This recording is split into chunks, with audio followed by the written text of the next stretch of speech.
একটু রহমত করে যা হ্যাঁ। মরবার আগে দেখি মরতে পারি আপনার নাতি নাতনি এরা সবাই তো নিয়ে যাওয়া উচিত ছিল আপনারে কয়বার যে একটু শান্তি কবরে যে শান্তি পাবে। আরো ছোট ছোট ছিলাম তখন ওরা অনেকে অত্যাচার করতো টর্চার করতো এটা ভয়ঙ্কর রকম ভাবে পাপ। জঙ্গল দিয়ে দৌড়ে দৌড়ে কোন জায়গা দিয়ে কিরম আইছি আমি নিজেও হেকালে কোনো ই নেই। Habit is the second nature of man এবং মানুষ অভ্যাসের দাস। আসসালামু আলাইকুম প্রিয় দর্শক এবং শ্রোতা, আল্লাহ সর্বাবস্থায় আমাদের সবার মঙ্গল করুন, সবসময়ের মতো সেই দোয়া এবং শুভকামনা জানিয়ে শুরু করছি। আমি কিবরিয়া রয়েছে আপনার সঙ্গে এবং আপনারা দেখছেন স্টুডিও অফ ক্রিয়েটিভ আর্টস লিমিটেডের সামাজিক যোগাযোগ মাধ্যমের জন্য নির্মিত অনুষ্ঠান আপন ঠিকানা। এই অনুষ্ঠানে যারা অংশগ্রহণ করতে চান দয়া করে আমাদেরকে ফোন করবেন। আমাদের ফোন নম্বর হচ্ছে 09639888877। এছাড়া আমাদের পেজের ইনবক্সেও আপনারা নক করতে পারেন। আমাদের দুটো পেজ রয়েছে। স্টুডিও অফ ক্রিয়েটিভ আর্টসের আমাদের যে পেজটি সেটা হচ্ছে সকা নামে, SOCA নামে, আপনারা দেখতে পাচ্ছেন স্ক্রিনে আমাদের পেজটি। এছাড়া আপনারা যেই পেজে এই ভিডিওটি দেখতে পাচ্ছেন RJ কিবরিয়া পেজে, সেখানেও কিন্তু আপনারা চাইলে ইনবক্স করতে পারেন, ফোন করতে পারেন, এছাড়া আমাদেরকে মেইলও করতে পারেন। মেইল অ্যাড্রেসটিও কিন্তু আমাদের ভিডিওতে দেওয়া আছে। সো আমি আর কথা বাড়াচ্ছি না, যে আজকে রয়েছেন আমার সঙ্গে তিনি তার পরিবার খুঁজতে এসেছেন, একটু তার সম্পর্কে জানার চেষ্টা করব। আপনার নাম কি? রেহেনা। বাপ মায়ের দেওয়া নাম রেহানা, তাই না? আপনার বর্তমান নাম পরিবর্তন হয়েছে। বর্তমান নাম? বর্তমান নাম ময়না। ময়না। রেহানাটাই আমাদের দরকার। আপনার বাবার নাম কি ছিল? লুৎফর। লুৎফর হাওলাদার। জি। মায়ের নাম? জহুরা। জহুরা। আপনার ভাই বোনের নামগুলো একটু বলেন, অনেকগুলো নাম মনে আছে আপনার। আমার ভাই বড় বোনের নাম হচ্ছে হাজেরা, তারপর নাজমা, নার্গিস, রেহেনা, তারপর হেলেনা। আর ভাইয়ের নাম হচ্ছে জহরুল। জহুরুল। আপনারা মোট তাহলে ভাই বোন হলেন 6 জন। জি। ওকে। আপনার গ্রামের নাম মনে আছে বলেন? শ্যামলিয়া। ওনার গ্রামের নাম হচ্ছে শ্যামলিয়া। আপনাদের বাড়ির পাশে মহস্তানগড়? জি। মহস্তানগড় তো বগুড়া। হ্যাঁ, বগুড়ায়। তো আপনি খুঁজেন নাই কেন? ওই সময় তো অতটা গুরুত্ব দিইনি। ওই এখন আর চিন্তা করছি যে আমি তো অল্প বৃদ্ধ বয়স হয়েই তো আসছি, এখন দেখি। মহস্তানগড় আপনার বাড়ি থেকে কত দূর, মানে গ্রাম থেকে কত দূর? গ্রাম থেকে বেশি দূর না, অল্প। হেঁটে যাওয়া যায়? হেঁটেও যাওয়া যায়। মহস্তানগড়ের আশেপাশে খুঁজলেই হবে। মহস্তানগড় তো বগুড়ার আপনাদের খুবই বিখ্যাত জায়গা। এটাকে বলে হচ্ছে, জায়গা দিয়ে ভিতরে একটা নদী আছে, আগে ছিল, এখন নদীটা শুকিয়ে গেছে। মহস্তানগড়। নদীটা শুকিয়ে গেছে। গেছেন কখনো মহস্তানগড়ে? না, ছোটবেলা যান নাই? না। মহস্তানগড়ের একটা বিখ্যাত জায়গা হচ্ছে ওই যে পাথরটা। ওই পাথরটা সম্ভবত কোনো একটা গেটের কোনো একটা অবয়ব। ওটা যারা স্টাডি করেন তারা ডেফিনেটলি। আর ওই মহস্তানগড়ের লাগে ওই জায়গায় একটা হোটেল আছে, হোটেলের লাগ দিয়ে আমাকে বাসার। মহস্তানগড়ে এখন বহু হোটেল। সেটাকে ওই রাস্তায় ওই হোটেলটা অনেক পুরনো। এখন কথা হচ্ছে আপনি এত বছর আগে হারাইছেন, ওই হোটেল আদৌ আছে কিনা এটা বলেন। আছে, আমি ওই দেশে আরেকজন আছে, তার কাছে জিজ্ঞেস করছিলেন, কিন্তু আপনি জিজ্ঞেস করার পরেও বাড়িতে যান নাই। না। এটা কোনো কথা? আচ্ছা, তো এই মহস্তানগড় নিয়ে হয়তো অনেক কথাই আসবে। আচ্ছা, আমার মামা বাড়ি হচ্ছে কোথায়? রাজশাহীতে। আপনার খালার নাম? কুলসুম আয়েশা। আয়েশা, তার মানে আপনি তো আপনার বাড়ি হচ্ছে বগুড়া, তাই না? আর মামা? আলতাফ। আপনি যখন এই অনুষ্ঠান শুরু করেন তখন আপনাকে আমি একটা প্রশ্ন জিজ্ঞেস করতেছিলাম, আমার বাড়ি কই। মানে আপনার চেহারা দেখে আর কথাবার্তা দেখে আমার কাছে মনে হয়েছে আমার এলাকার। এটা একটা ইন্টারেস্টিং বিষয়। আপনার বাড়ি নাকি? বগুড়া। তো আমার এটা একটা খুবই মানে ইন্টারেস্টিং বিষয়। আমি ঠিক জানি না এটা কেন হয়, কিভাবে হয়। আমি আমার এলাকার আঞ্চলিক ভাষা পারি না। মানে বগুড়ার সোল একটা ব্যাপার আছে না, যে এলাকার একটা আঞ্চলিক ভাষা পারবে, এটা পারি না, আমি একদমই পারি না। কিন্তু আমার সামনে যদি এরকম হয় যে আমার এলাকার কোনো হয়তো রিক্সাওয়ালা বা কেউ খালি একটা শব্দ উচ্চারণ করলেই বা চেহারা বা অঙ্গভঙ্গি দেখলেই আমি বুঝতে পারি যে উনি হচ্ছেন বগুড়ার লোক। এবং এটা মানে 100তে 99% হচ্ছে হলো মিলে যায় যে আমার গেসটা ঠিক। তো এই জন্য ওনাকে আমি জিজ্ঞেস করছিলাম, সামহাও আমার কাছে মনে হচ্ছিল যে উনি বগুড়ার কিনা।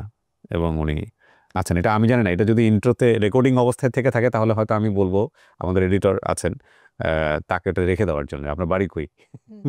আমি করছিলাম না শুরুতেই। যাই হোক, রেহানা, আমি একটু আপনার গল্পটা শুনতে চাই। ঘটনাটা কি ঘটছে একটু বলেন তো প্রথম থেকে। প্রথম বাসার পাশে আমার মায়ের কাজে দিয়েছিল, আমরা একটু গরিব ছিলাম। জি। আমার বাবার কোনো কাজ ছিল না, মানে কৃষকের কাজ করতো, অন্য চাষের জমি আর কি বদলা দিত। আচ্ছা। তারপর ওই কতটি পোলাপান ছিলাম, অনেক অসহায় যাচ্ছিলাম আর কি। এই জন্য আমার বাসার পাশে আমার মা আমার কাজে দিয়েছিল। আচ্ছা। কাজে দেওয়ার পর তখন ওই শহর থেকে অন্যজন গিয়েছে, কইছে তোমার মা এটা আমাকে দাও। আচ্ছা। তারা খ্রিস্টান ছিল ওই সময়, তাকে নেওয়ার পর তাকে বাসে অনেকদিন রয়েছি। এটা কি মানে বগুড়ার মধ্যেই না, নাকি ঢাকাতে? ঢাকার ভিতরে। আচ্ছা তারপর ওই খ্রিস্টান ছিল তো, ওগো ভাষা বুঝতাম না। আর ছোট ছোট ছিলাম তখন, ওরা অনেকে অত্যাচার করতো, টর্চার করতো। আচ্ছা। এরপর ওই জায়গা দিয়ে আমি আর কি সরে গেছি। এখন যেখানে বড় হয়েছি এই জায়গা আর কি অন্যজন আনিয়ে আবার এই বাসায় দেখছে। অন্যজন বলতে কি ওই বাসা থেকে আপনি নিজের ইচ্ছায় বের হয়ে আসছেন নাকি? নিজের ইচ্ছে বেরিয়ে আসছে। তাহলে যে খ্রিস্টান ফ্যামিলি আপনাকে নিল ওনাদেরকে চিনবেন আপনি? আশেপাশে আছে কোথাও? না, ওই জায়গা এখন আর চিনবো না। তো ওখান থেকে বের হয়ে যোগাযোগ করলেন কিভাবে ওই বাসায়? ওখান থেকে বের হয়েছি রাত্রিবেলায়। আচ্ছা। তারা ওই আমার থুইয়া অন্য জায়গায় গেছে। তারপর আমি এই সুযোগে বেরোই আইছি। বেরোর পরে বেরোর পরে মানে জঙ্গল দিয়ে দৌড়ই কোন জায়গা দিয়ে কিরম আইছি আমি নিজেও হেকালে কোনো নেই। কি অত্যাচার করতো আপনার সাথে? মারধর করতো। কাজকাম না পারলে মারধর করতো। এই খ্রিস্টান ফ্যামিলিটাই আপনাকে নিয়ে আসছে হচ্ছে আপনার বাড়ি থেকে। তার মানে আপনার পরিচিত ছিল, আপনার এলাকার আপনার মার পরিচিত ছিল? কোনো পরিচিত ছিল না, তারাও চিনত না আর কি। হ্যাঁ বোঝা মানে আমার বাপ মা ঠিকই খোঁজ করছে, কিন্তু তারাও আর কয় নাই, আর আমার তো পাই নেই। আচ্ছা। তো এখন যে পরিবারের কাছে আপনি মানুষ হইলেন বা যে পরিবারের কাছে গিয়ে উঠলেন, এরা আপনাকে পাইলো কিভাবে? আপনি তো বন জঙ্গলে দৌড়াই বেড়াচ্ছেন। ধরেন রাস্তার মাথায় কান্দাকাটি করছি, তারপরে মহিলা পাইয়া হ্যাঁ বাসায় দিয়েছি।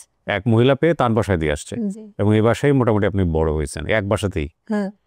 ওনারা বিয়ে শাদী দিয়েছে জি নাকি আপনি নিজে পরবর্তী বিয়ে না, শাদী? এরাই বিয়ে দিচ্ছে। ছেলে মেয়ে কয়জন আপনার? আমার 3 মেয়ে 1 ছেলে। 3 মেয়ে 1 ছেলে। স্বামী বেঁচে আছেন? জি আছে, কি করেন? অটো চালায়। অটো চালায়। তো আপনি যে এই অনুষ্ঠানের খোঁজ পেলেন কিভাবে? কোথা থেকে কিভাবে আপনাকে অনুষ্ঠান দেখে আমার এই নাতনি দিয়ে যোগাযোগ পাইছি। নাতনি? আপনি আবার নাতিনেরও ইয়ে হয়ে গেছেন? হ্যাঁ, চিন্তা করা অবস্থা। আপনার মেয়ের বিয়ে হয়েছে? আমার মেয়ের বিয়ে হয়েছে, মেজো মেয়ের 1 ছেলে, বড় মেয়ের 1 ছেলে 1 মেয়ে। চিন্তা করা অবস্থা। এখন এই বয়সে আপনি এসে পরিবার খুঁজতেছেন। যাক, কইলাম এই শেষ বয়সে যদি দেখে মরতে পারি তত। তা আপনার নাতি নাতনি এরা সবাই তো নিয়ে যাওয়া উচিত ছিল আপনারে। কবে যে একটু শান্তি পাবো। কবরে যে শান্তি পাবে। সবার আকুতিই কমন। এখানে যারাই আসে, যেই পরিবেশ থেকেই আসে, সবার আকুতিই কিন্তু কমন। যে বাপ মাকে যদি একটু দেখুন। জন্মস্থান সবারই দেখার আশা আছে। বগুড়া যান নাই কখনো? আর কখনোই যান নাই? না। এটা কোনো কথা? আপনার হারায় যাওয়া বগুড়া কিন্তু এখন আর আগের মতো নাই। এটা পুরাই পরিবর্তন হয়ে গেছে। পুরাই পরিবর্তন হয়ে গেছে। হ্যাঁ। আর মস্তান করতে তো মস্তান ঘর ভাঙ্গা চুরে ছিল, হ্যাঁ এখন তো অনেক উন্নত হয়ে গেছে। আমি ছোটবেলায় গিয়েছিলাম, আমি যখন ক্লাস 6 বা 7 পড়ি, ওই সময়টাতে একবার। সময় অনেক ভাঙ্গা চুরে ছিল। কিন্তু ওইখানকার একটা জিনিস আমার ভালো লাগে না, মানে ওইখানে যে পরিমাণ শিরকি আকিদা, মানে শিরকি আকিদা বলতে বোঝাচ্ছে ওই যে পাথরটাকে কেন্দ্র করে যে পরিমাণ দুধ দেওয়া হয় বা যেটা করা হয়, এটা ভয়ঙ্কর রকমভাবে পাপ। যারা এখন একটু হলেও এই সোশ্যাল মিডিয়ার কল্যাণে একটু সচেতন হচ্ছেন, ভাই আমি তো রিলিজিয়াস স্কলার না, খুব সাধারণ মানুষের মতোই বলি আপনাদেরকে যে আপনারা নিজেরাও অনেক প্রচুর ভিডিও দেখেন, টিকটকে দেখেন, অন্য কোথাও দেখেন, এগুলো যে ভয়ঙ্কর লেভেলের পাপ জানার পরেও অনেকে সরে আসতে পারেন না, কারণ অভ্যাস। আমরা ছোটোবেলায় পড়তাম habit is the second nature of man. Nature কিন্তু অনেক পাওয়ারফুল একটা জিনিস, যেটা আমাদেরকে আমরা নেচারকে কন্ট্রোল করি বা নেচার আমাদেরকে কন্ট্রোল করে, যাই কিছু করি না কেন। Habit is the second nature of man, এবং মানুষ অভ্যাসের দাস, স্লেভ যেটাকে বলা হয়। একটা জিনিস আপনি জানবেন যেটা অন্যায়, আপনার বাপ দাদারা করে গেছে, যুগের পর যুগ ধরে করে গেছে, এবং সেটা আপনি হয়তো আপনার জেনারেশনে এসে জানতে পারছেন যেটা ঠিক না, পারফেক্ট না, এবং আপনি দেখছেন যুক্তিতে যে আসলেই পারফেক্ট না, কিন্তু আপনি মানতে পারছেন না। আপনি কোনোভাবেই এটা মানতে পারছেন না, কারণ আপনার অভ্যাস। এবং এই জানার পরে না মানাটা এটা অন্যায়, ঠিক আছে? বিশেষ করে এই ছোটোবেলায় দুধ দেওয়ার ঘটনা। আবার আমি দেখলাম যে আমাদের অনেক সময় গ্রাম থেকে যেত এই যে ছাগল নিয়ে, এই ভিডিওগুলো অনেকেই রিলেট করতে পারবেন, ছাগল নিয়ে, মুরগি নিয়ে, হ্যাঁ, গিয়ে ওখানে জবাই ঠবাই দিয়ে আবার নিজেরা খেয়ে দিয়ে চলে আসতো না, অদ্ভুত ব্যাপার স্যাপার।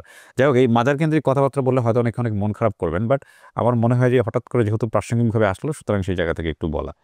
তো এখন কথা হলো রেহানা, আমরা তো অবশ্যই খুঁজবো। আপনি কি নিশ্চিত যে আপনার গ্রামের নাম এটা? জি। শ্যাতশ্যামলিয়া? জি। শ্যাতশ্যামলিয়া। শ্যাতশ্যামলিয়াতে খুঁজতে হবে। ওনার বাবার নাম লুৎফর হাওলাদার, ওনার মায়ের নাম হচ্ছে জহুরা। বাপ মা কি আদৌ বেঁচে আছে? পাশে আমার একটা বোন বিয়ে দেওয়া আছে, নাজমা। নাজমা। জি। বাড়িঘরের চেহারাটা মনে আছে? কেমন ছিল ওই সময় বাড়িঘর? জি মনে আছে। বাড়ির পাশে বড় একটা তুলো গাছ ছিল। তুলা গাছ? শিমুল তুলা? হ্যাঁ। বাঁশের ঝাড় ছিল অনেক। বাঁশের ঝাড়? অনেকটি বাঁশের ঝাড় ছিল। ঠিক আছে, চলেন আমরা সবাই মিলে। আপনি যে বলছেন বাড়ির পাশে মাজার আছে, এই মাজারটাই কি আপনি মস্তানগড়ের কথা বলছেন নাকি আপনার আলাদা করে মাজার আছে? না, ওই মস্তানগড়ের কথাই বলছেন। মস্তানগড় এখন অনেক ডিফারেন্ট। প্রিয় দর্শক এবং শ্রোতা, আমাদের হাতে যে তথ্য এসছে এই তথ্যের আমাকে ছোট ভিত্তিতে সময় ওই জায়গায় বাজার মিলতো। বাজার হতো। জি। জি। তো দেখা যাক আল্লাহ আপনার কপালে রাখলে হবে ইনশাআল্লাহ। ঠিক আছে? আমরা ভিডিও প্রচার করার পরে ধৈর্য ধারণ করেন, আল্লাহকে বেশি, বেশি করে বলেন। আপনার গ্রামের নাম যদি শ্যাতশ্যামলিয়া হয়ে থাকে আর বাংলাদেশে যদি একটা গ্রামও থাকে শ্যাতশ্যামলিয়া, সেটা যেই প্রান্তেই থাকুক না কেন আমরা ইনশাআল্লাহ খুঁজে বের করব। ঠিক আছে? একটু রহমত করে হ্যাঁ। মারবার আগে দেখি মারতে পারি। আপনি পারবেন ইনশাআল্লাহ। আপনার বাবা-মা বেঁচে আছে কিনা আমরা জানি না। তবে পরিবার যদি থাকে নিশ্চয়ই আমরা তাদেরকে ভাই নিয়ে বোন তো আছে। জি, ইনশাআল্লাহ। প্রিয় দর্শক এবং শ্রোতা, একটা ভালো সংবাদের আশায় শেষ করছি আমরা। তাওয়াক্কালতু আলাল্লাহ। আসসালামু আলাইকুম।